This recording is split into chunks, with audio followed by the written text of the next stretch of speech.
Пам-парам! Пам-парам! Приветствую смотрящих. The rain lashes at the granite ridge, wearing down the old rock. Its form reshaped decade after decade. It has never stopped, and it will never stop. A chaos indifferent to beauty or sentiment, giving no quarter to our petty concerns. Amidst this endless, ruthless drama, a smaller scene unfolds. Whether it is of consequence depends purely on the scale of one's perspective. Two individuals scale the scree for the exposed plateau above. I still don't understand why you are here. Yesterday you said no, but today you are here. The world has not changed in the meantime. Is it possible that this short ration of time has been enough to change you? To transform something inside? Does the reason really matter?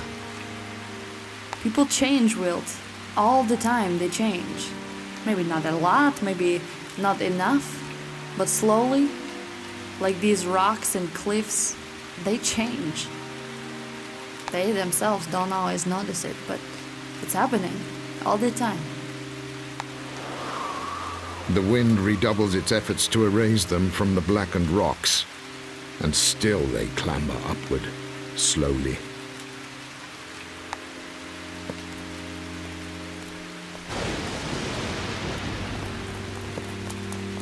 The curtains of swirling fog part to reveal the daunting outline of a man-made structure.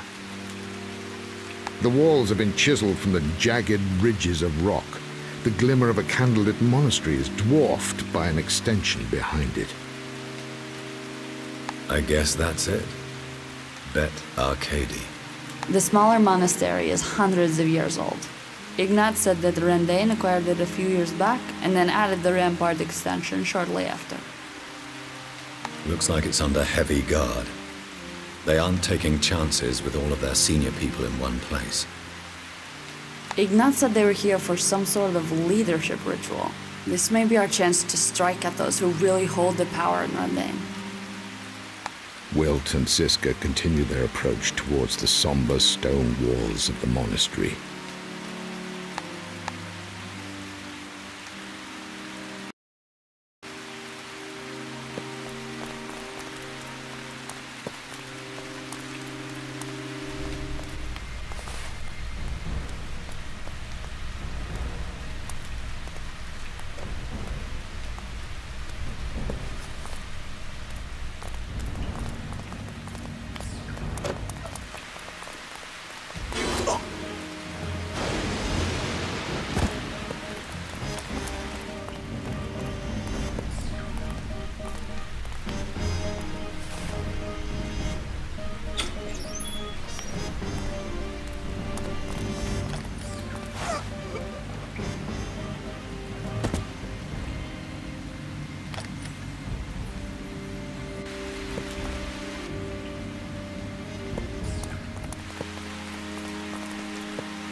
Do you mind?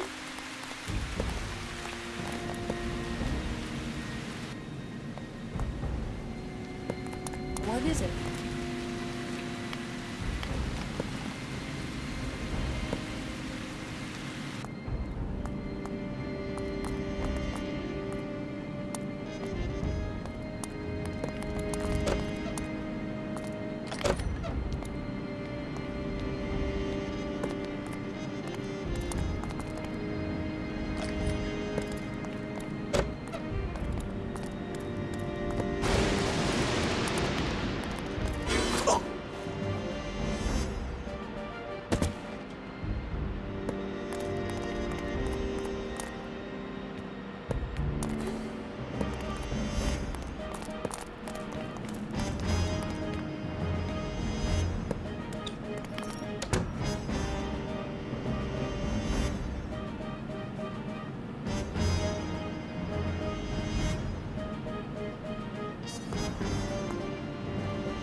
The flat roof of the barracks has been adapted to accommodate vehicles from the Zeppelin factory. Their launcher barrels pointed menacingly into the darkness.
This section of the building is newer than the monastery parts beyond the ridge. Most of the rooms appear to be soldiers' quarters.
The cavernous room is eerily quiet. Wilt and Siska furtively explore its corridors to check for any guards. This room, at least, provides some sanctuary. There are too many of them on the lower levels. The barracks up ahead seem to be even more heavily guarded. It's too difficult to get through together. I'll go ahead alone. Let me clear the way. I'll come back for you once it's done. Siska glances round the room for a moment before turning back to Wilt. She nods. Okay, I'll wait here. I trust you.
exposed platform faces the precipitous breach.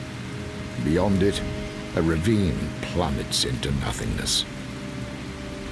Further still, another column of jagged basalt rises from the deep, with a structure carved atop it.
Wilt, I presume?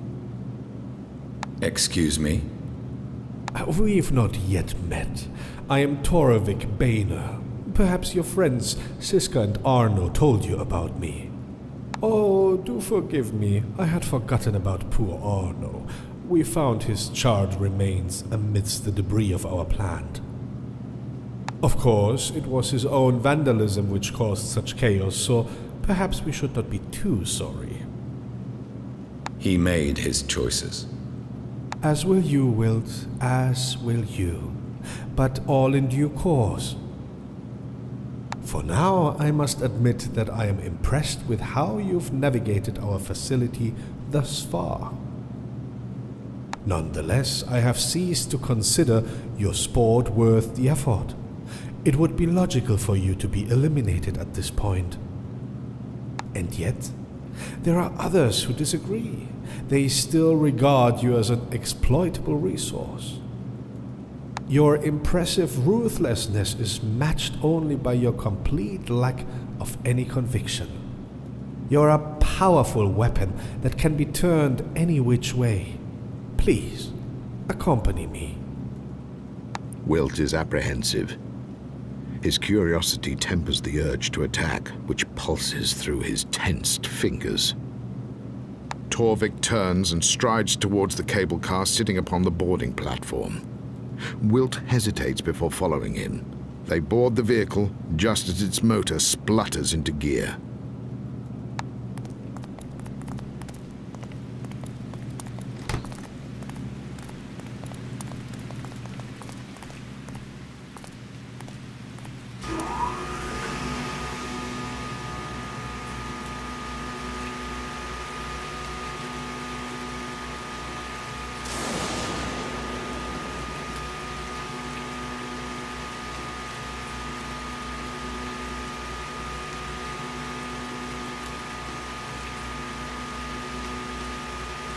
The small cabin sways precariously in the wind.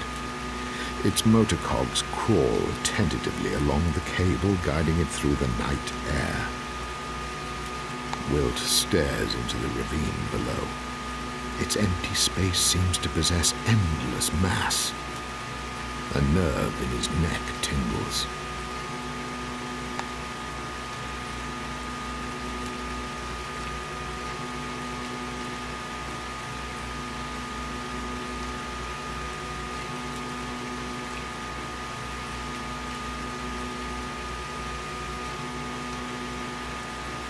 The cable car has been decorated with 4 small, disturbing sculptures carved from the basalt and granite abundant on the slopes outside. Each one depicts a strange, humanoid creature, half beast and half machine. The one nearest to Wilt is standing erect, with a metalloid structure embedded beneath the skin of its back. Wilt looks aghast at the prospect, examining the symbiotic depiction of steel and skin. So, despite everything, you are here.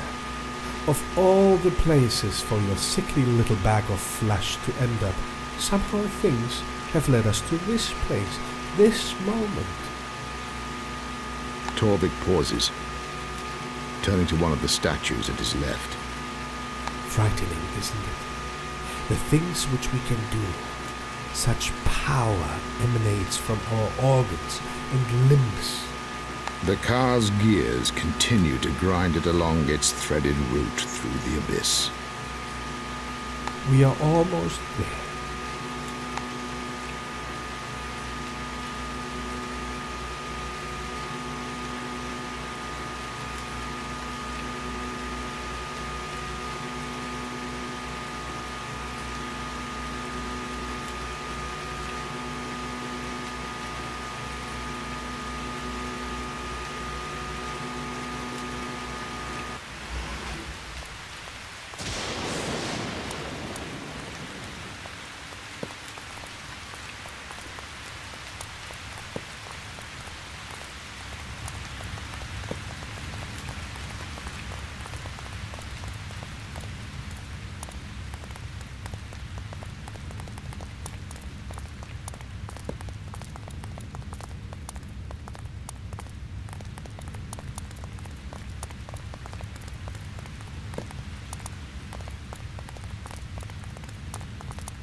Huge portraits of austere faces hang along the staircase, each tinged by the cold sneer of high command which emanates from their pursed lips and stern frowns.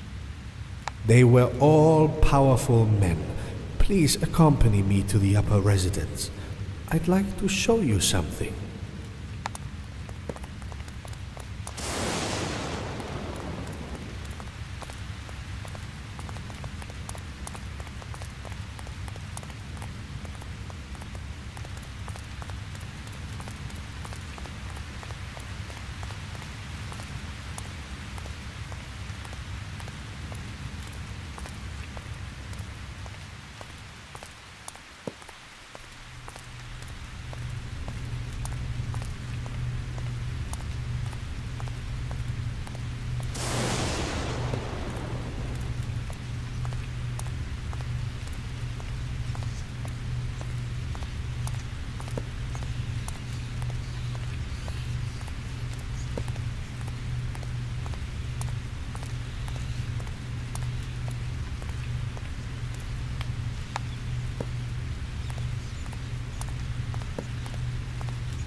Torvik strides into the vast stone-walled room and beckons Wilt. In the middle of the space is a large bronze cage crammed full of snow pigeons. Wilt wondered how he'd not noticed it when he first entered. The birds emit pained squawks as they peck and jostle at each other for space. Torvik watches the feral scene intently, captivated by the prospect of beak and claw-drawn blood. Do you think you would behave differently were you inside that cage, Wilt? Or are you disgusted by what they are doing to each other? They're animals. I expect little more from them. And from people, Wilt? Are they not animals? You don't strike me as someone who expects much more of people than you do of these pigeons. Do you think the world is any different from this rusty cage? Yes, it can be. And do you care, Will? Do you care whether the world is a rusty cage or not? You're enjoying their suffering, aren't you?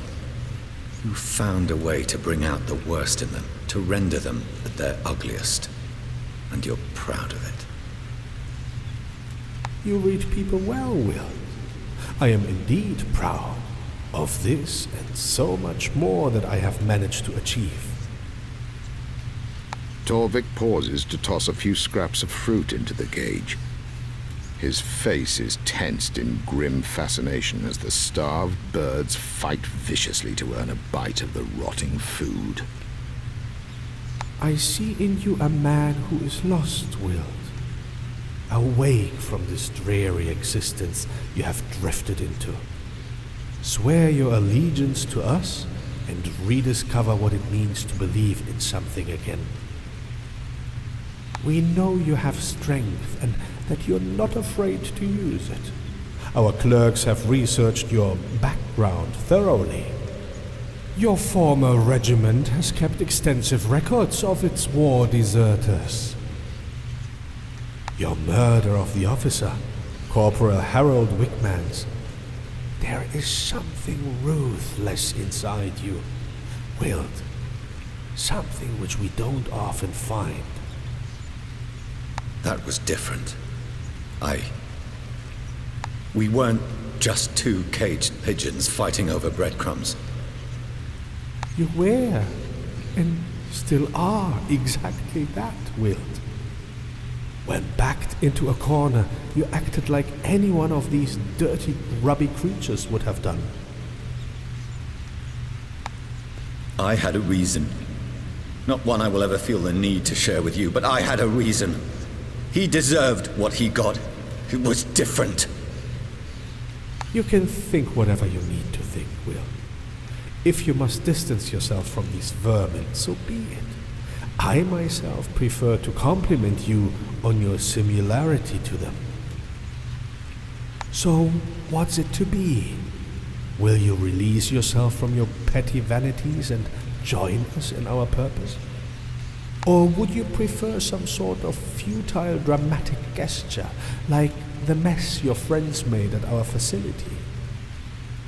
Perhaps attack me out of misguided allegiance to that girl. She seems to think I'm dangerous. If you think her right, perhaps you should do something about it. Torvik steps to Wilt and offers his hand. Wilt pauses. The room is silent, but for the yelps of agony coming from the cage. Wilt attacks Torvik. The move catches Torvik by surprise, and the men fall to the floor. Guards! Guards! Torvik shouts for the guards, but his cries will not carry over the ravine to the barracks. Wilt is the stronger man. He fumes with rage as his fists crash against Torvik's ribs. Torvik's resistance becomes ever weaker as he tries to scramble away for the cable car platform. Wilt stands over his bloodied and prone opponent. He contemplates the loose basalt by the altar supporting the cage.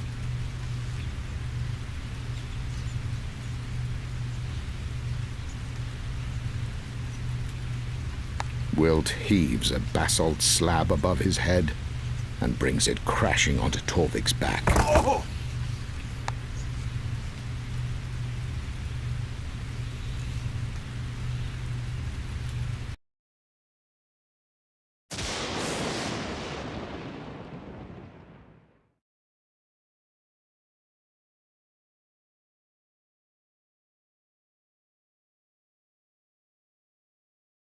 The rain continues to hurtle from the heavens.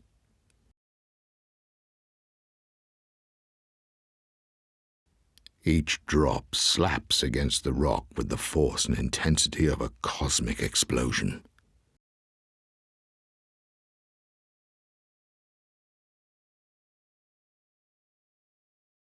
To the naked eye, the rock is unmoved.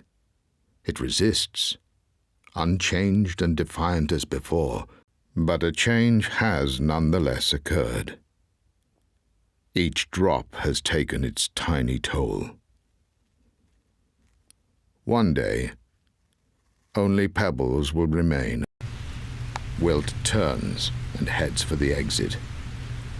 Torvik is briefly surprised. before frowning in annoyance that his judgment had been amiss. He starts towards the terrace facing the ravine, flashing a lamp towards the barracks on the other side. Seconds later, an alarm sounds in the barracks. The heavy thud of polished leather boots on concrete rises in intensity like a drum roll. Wilt starts to run.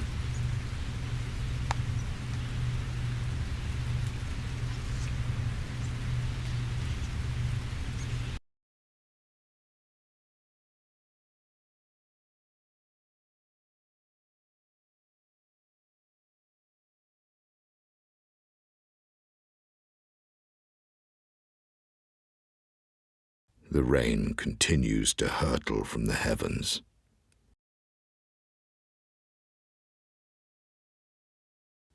Each drop slaps against the rock with the force and intensity of a cosmic explosion.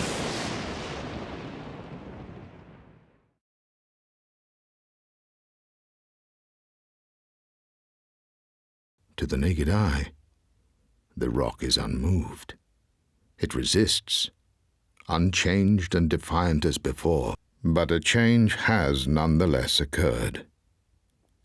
Each drop has taken its tiny toll. One day, only pebbles will remain of mountains and cliffs. Nothing stays the same. Not for a second.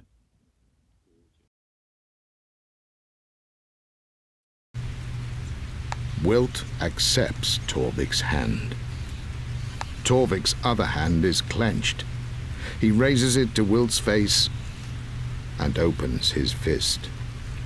In his palm, he holds the lifeless, severed head of one of the snow pigeons. You know now what you must do. That young girl will never acquiesce to reason like you have done. Go and see to it that she doesn't leave here alive. I'm tired of her meddling in our affairs. Wilt knew that it would come to this. He nods and accepts a small pistol which Torvik offers, and then turns towards the barracks where Siska awaits.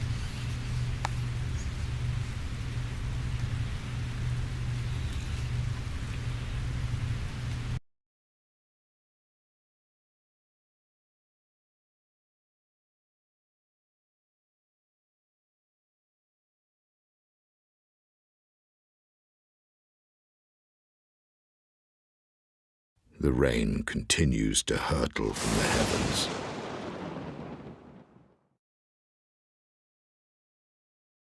Each drop slaps against the rock with the force and intensity of a cosmic explosion.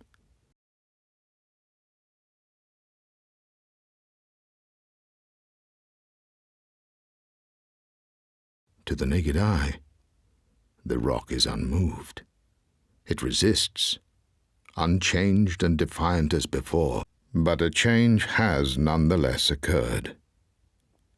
Each drop has taken its tiny toll. One day, only pebbles will remain of mountains and cliffs. Nothing stays the same. Not for a second.